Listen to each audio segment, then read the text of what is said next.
Over the past 10 years, more than 2,000 young people from right across Merseyside have enjoyed the ultimate adventure at sea aboard a tall ship. It's all thanks to MAST, the Merseyside Adventure Sailing Trust. And MAST exists because of this man, Jim Graves BEM. Jim, just how did you get into this? I mean, were you a nautical man to start off with? Yes, I served my time at sea in the 60s on passenger ships going to Australia, around the world. That was tremendous, honestly. That taught me a lot about people, how you can develop with people, you know, and learn about yourself, you know, that Liverpool isn't the centre of the universe, you know, there's lots of other things in the world. And that helped me develop between 16 and 21. And it got refreshed when my wife put me on a tall ship. It was a tall ships regatta, you know, international tall ships races. And my wife said, "Oh, you've always wanted to go on this." I said, "Yeah." So she booked me on a trip. And from that trip, I found out how much it did. And it reminded me of me when I was 16 and all the things that went on in my development. And I watched youngsters on that ship grow in 7 days. That was the key thing. So my wife, Josephine, was to blame. She put me back on the ship. And after that, I basically just took up sending young people on tall ships. Yeah, it was a great idea in theory, but these things don't just happen. How did you get it all together? And I got involved with a couple of other people who had the same enthusiasm. We set up Merseyside Adventure Sailing Trust. Just like that? Yeah, it was a charity, and we basically were just putting young people on tall ships.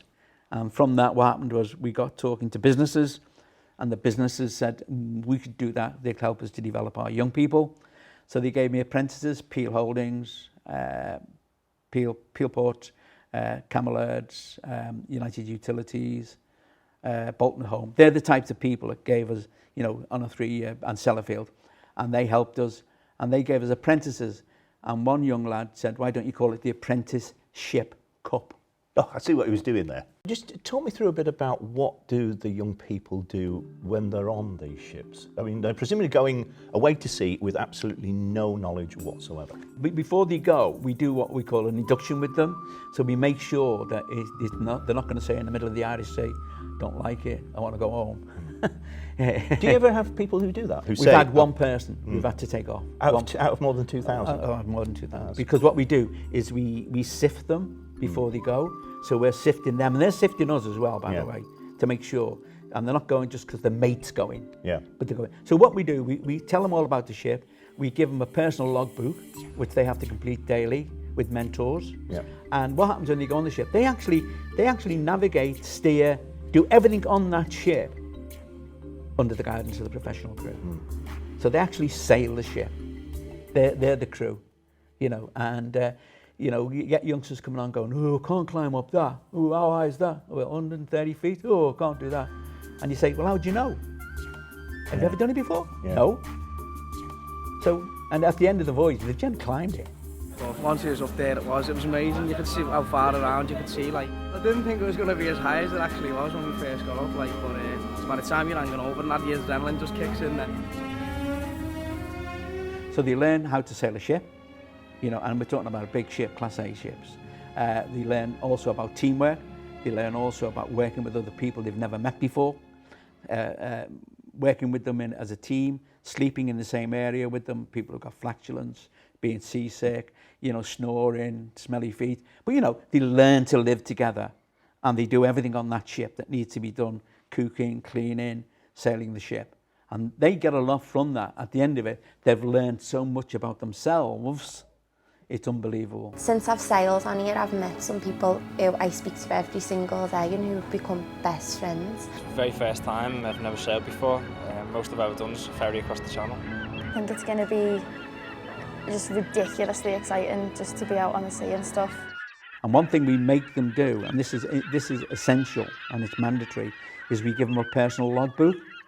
And every day they fill out that personal logbook with a mentor. So at the end of the trip, they can't just say, "Oh, it was all right." They can say, "That's what I've done." So when they go to see an employer, whether it's a maritime employer, or whether it's another employer, they can show them what they've achieved in that week. So useful for a CV, a record of achievement, whatever. Yeah, very useful when you're going in to say, "I've done something extraordinary." What do you think has been achieved overall over the past decade by MAST?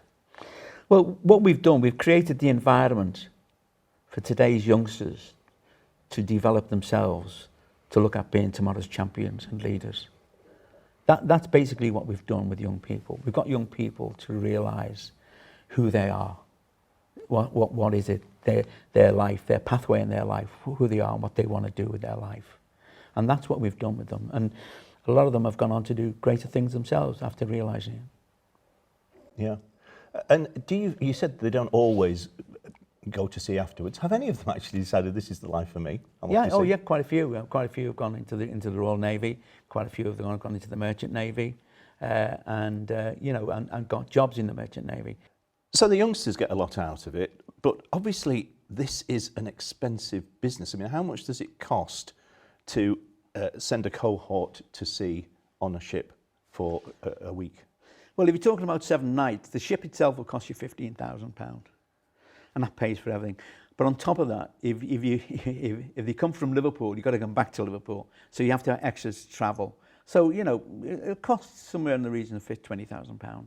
But to get that money, obviously, you have to rely on sponsorship. These are difficult times financially for a lot of companies, yes. though, and you're asking for quite a lot of money from them. Yes. So apart from the sort of, looking after their staff, there are other reasons why companies can benefit from this, aren't there? Yeah, I mean, there's several things. First of all, a lot of it can be marketing as well, them coming on the ship and actually bringing their corporate people with them and showing them what it's about. But the other thing is that they have a corporate social responsibility, and it's a corporate social responsibility which the taxman means HMRC looks at with them. And this year, for example, for every £1 that we got involved, because nobody at MAST gets paid, nobody. And only 3% goes on individual expenses, because we have to pay people if they're travelling. You can't just expect them to pay. So, and what happened was, for every £1 that was spent this year, it was worth £7 in corporate social responsibility. So that would be very good. HMRC would like to see that, because that's the tax benefit. But it shows that the business is doing something.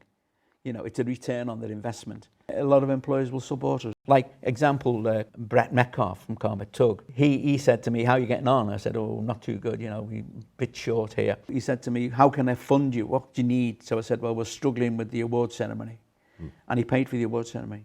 Well, talking about Brett, in fact, he joins us now. So, Brett, why did you want to get involved and support Jim and MAST?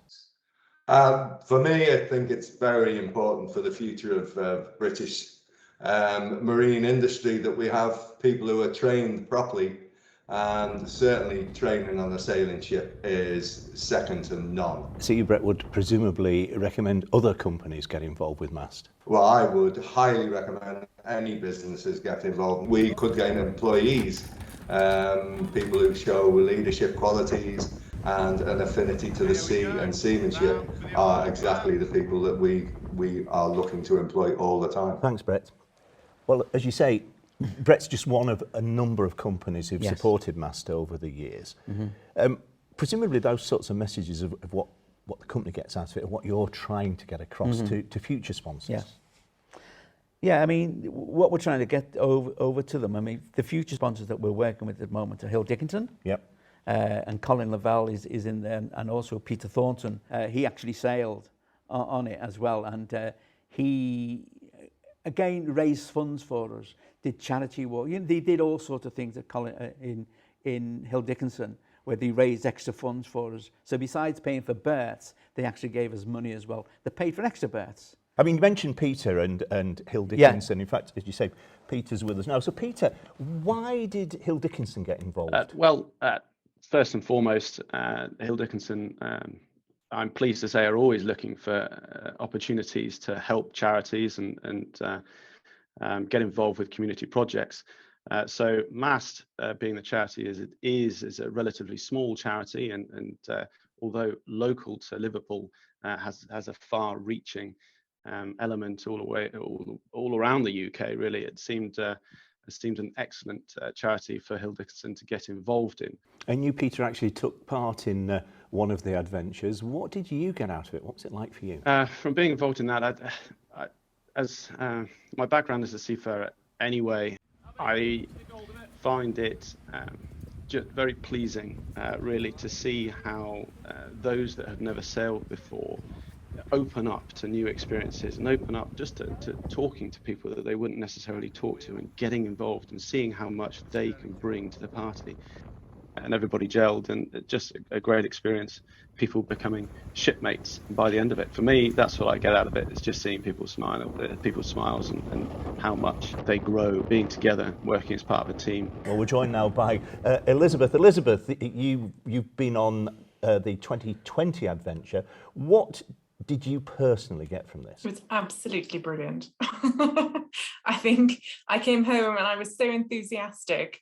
I was a little bit I was nervous at the beginning, but I was so keen from the get-go. What was the most challenging thing of the whole experience for you? I think a lot of the physical aspects of it are quite challenging. Everybody had the opportunity to go out on the bowsprit, and which is basically netting over water.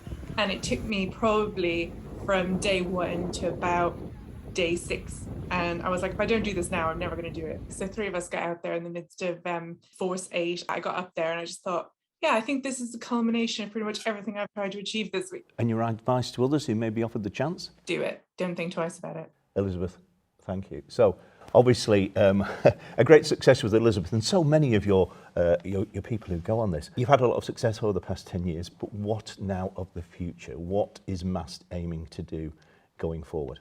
Well, we're in a transition period at the moment.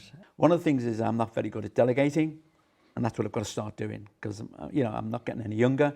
And the thing is other people need to come in, the young ones need to come in. And I'm stepping back, not stepping down, I'm stepping back. And this year we're doing a complete review of what we are doing regarding sailing, because we have a corporate social responsibility as well, into not just working with people that can afford to pay for it, but people that can't afford to pay for it as well. That's going to be quite a challenge though, isn't it? Because up to now, you've used young people from, admittedly, a range of backgrounds, but they're all being sponsored in a way by their employer or their organisation. To suddenly try and get this other group of people in is not going to be easy. How will you actually access those people? We're talking to social services, we're working with the Sea Scouts, we're working with different organisations that deal with that. And we work with the police a lot in helping young individuals who have been involved in crime. And we had 4 this year. I got a letter off 2 people from the South Coast who said that they'd met these youngsters who have been sailing with us, and what gentlemen they were, and young people, what credit they were, credit to MAST. We've been talking about what the young people get out of it, what the companies get out of it. What's been the big thing for you? I mean, you've obviously won a number of awards as a result of your work with MAST. You've now become a BEM, you've got letters after your name, but what has been the big thing for you? What have you, Jim Graves, got out of being involved with MAST? Apart from the accolades and all that kind of thing, which I know is not the main thing for you. I mean, those accolades are earned by the people that work with me as well. They're not just for Jim Graves, they're for those people who work with me. They're their awards for them as well. And that's very important for people to recognise that. Jim Graves get out of it, I get out of it when I see young people coming up to me and saying thank you. Young people that thought they'd never do it coming up and saying thank you. People who I haven't seen for a couple of years coming up to me in the street and saying, hi Jim, how's it going? I remember this, and they start telling you and relating the stories to you. And you think, you know what, I've made a difference to this person. So all I want to see on my headstone, he helped.